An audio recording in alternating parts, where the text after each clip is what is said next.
नमस्कार. आवाज माझा वृत्तवाहिनीत आपल्या सगळ्यांचं स्वागत. वळूयाच्या काही ठळक घडामोडींकडे. आवाज माझाच्या नवीन कार्यालयाचं मोठ्या उत्साहात आणि जल्लोषात झालं उद्घाटन. दसऱ्याच्याच दिवशी ठाण्यातील त्या खचलेल्या इमारतीतील लोकांना बेघर होण्याची आली वेळ. आणि महापालिकेच्या दणक्यानंतर 3 दिवसात एलबीटीचं उत्पन्न वाढलं 5 कोटींनी.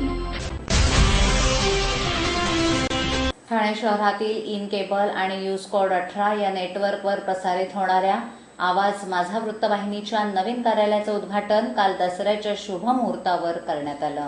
याप्रसंगी अनेक मान्यवरांनी आणि त्यांच्या चाहत्यांनी आवाज माझाच्या कार्यालयाला भेट देऊन संपादक राजेश लोखंडे आणि सहसंपादक मणिलाल फरिया यांना त्यांच्या पुढील कारकिर्दीला शुभेच्छा दिल्या. तर पाहूया या कार्यक्रमाची काही क्षणचित्र.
बाबा उद्या फी भरावीच लागणार. पैसे पाठवू कसे? सोपं आहे. टीजीएसबी मध्ये खातं आहे. हो आहे. गुड. एटीएम कार्ड आहे. मग पैसे इथल्या शाखेत टाका आणि त्याला कुठल्याही एटीएम मधनं काढायला सांगा. बँक नेटवर्कच्या कुठल्याही एटीएम मध्ये तुम्ही टीजेएसबीचे एटीएम कार्ड वापरू शकता. बाबा पैसे मिळाले.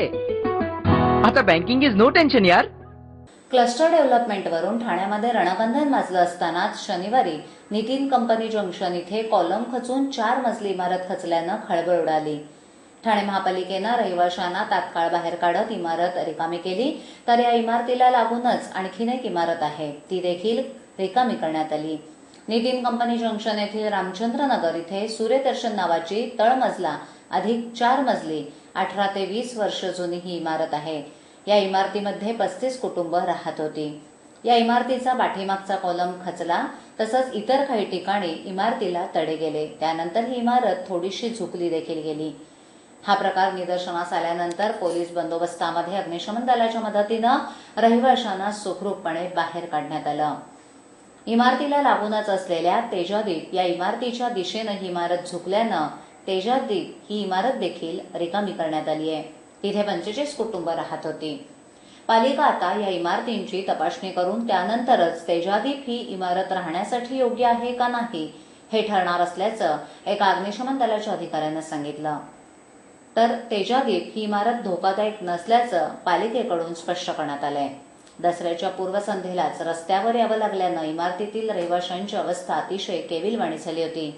दरम्यान इमारतीमधील रहिवाशांची संक्रमण शिबिरांमध्ये पुनर्वसन केलं जाईल असं पालिका सभागृह नेते नरेश म्हस्के यांनी सांगितलं. एलबीटीची नोंदणी आणि कर न भरणाऱ्यांच्या विरोधात कारवाई करण्याचे आदेश महापालिका आयुक्त असीमकुमार गुप्ता यांनी 9 ऑक्टोबर रोजी दिले होते. त्या दिवशी महापालिकेच्या तिजोरीमध्ये एलबीटीचे 129 कोटी जमा झालेत. एलबीटी विभागाचे उपायुक्त डीपी ढोले, सहाय्यक आयुक्त अशोक गुरपुले यांनी जांभळी नाका येथील जीवन ज्योती या कापडाच्या दुकानावर छापा मारून करोडोंची उलाढाल उजेडात आणली होती.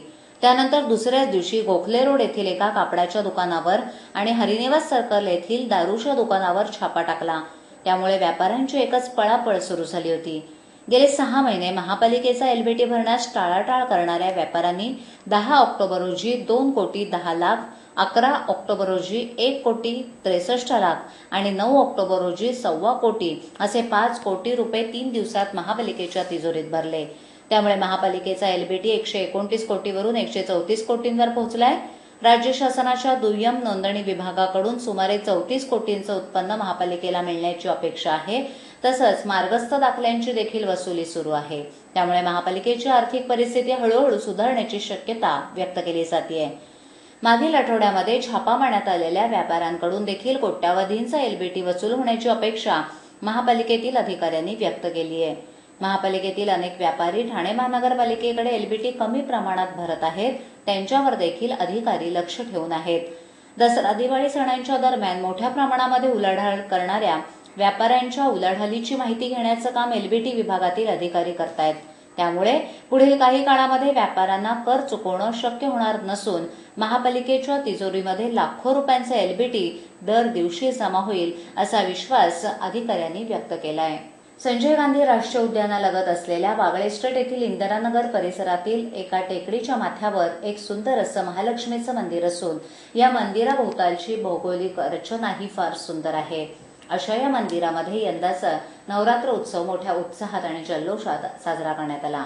विशेष म्हणजे या नवरात्र उत्सवाच्या काळामध्ये मंदिरावरून लेझर लाईटची रोषणाई करण्यात आली होती. त्यामुळे अनेक किलोमीटरच्या परिसरातून ही रोषणाई आकर्षकपणे लोकांना दिसून येत होती. कैलासवासी यशवंत कदम यांनी 35 वर्षापूर्वी इथे पाषाणाच्या देवीच्या मूर्तीची स्थापना केली. 2005 साली कैलासवासी वसंत कदम यांच्या पुढाकारानं तसंच मनसेचे विजेंद्र कदम यांच्या मार्गदर्शनाने आणि स्थानिकांच्या सहभागाने या मंदिराचा जीर्णोद्धार पार पडला. या मंदिरामध्ये भजन कीर्तन तसंच दर मंगळवारी आरतीचा कार्यक्रम नित्यनियमानं घेतला जातो. काल दसऱ्यानिमित्त या मंदिरामध्ये महाप्रसाद म्हणून भंडाऱ्याचं आयोजन करण्यात आलं होतं. नवसाला पावणारी देवी म्हणून या देवीची ख्याती असून दरवर्षी इथे येणाऱ्या भक्तांची वाढ होत असल्याचं दिसून येतं. छत्रपती क्रीडा मंडळ आणि राजे प्रतिष्ठान यांच्या संयुक्त विद्यमानं नवरात्र उत्सवाचं आयोजन इथे दरवर्षी करण्यात येतं.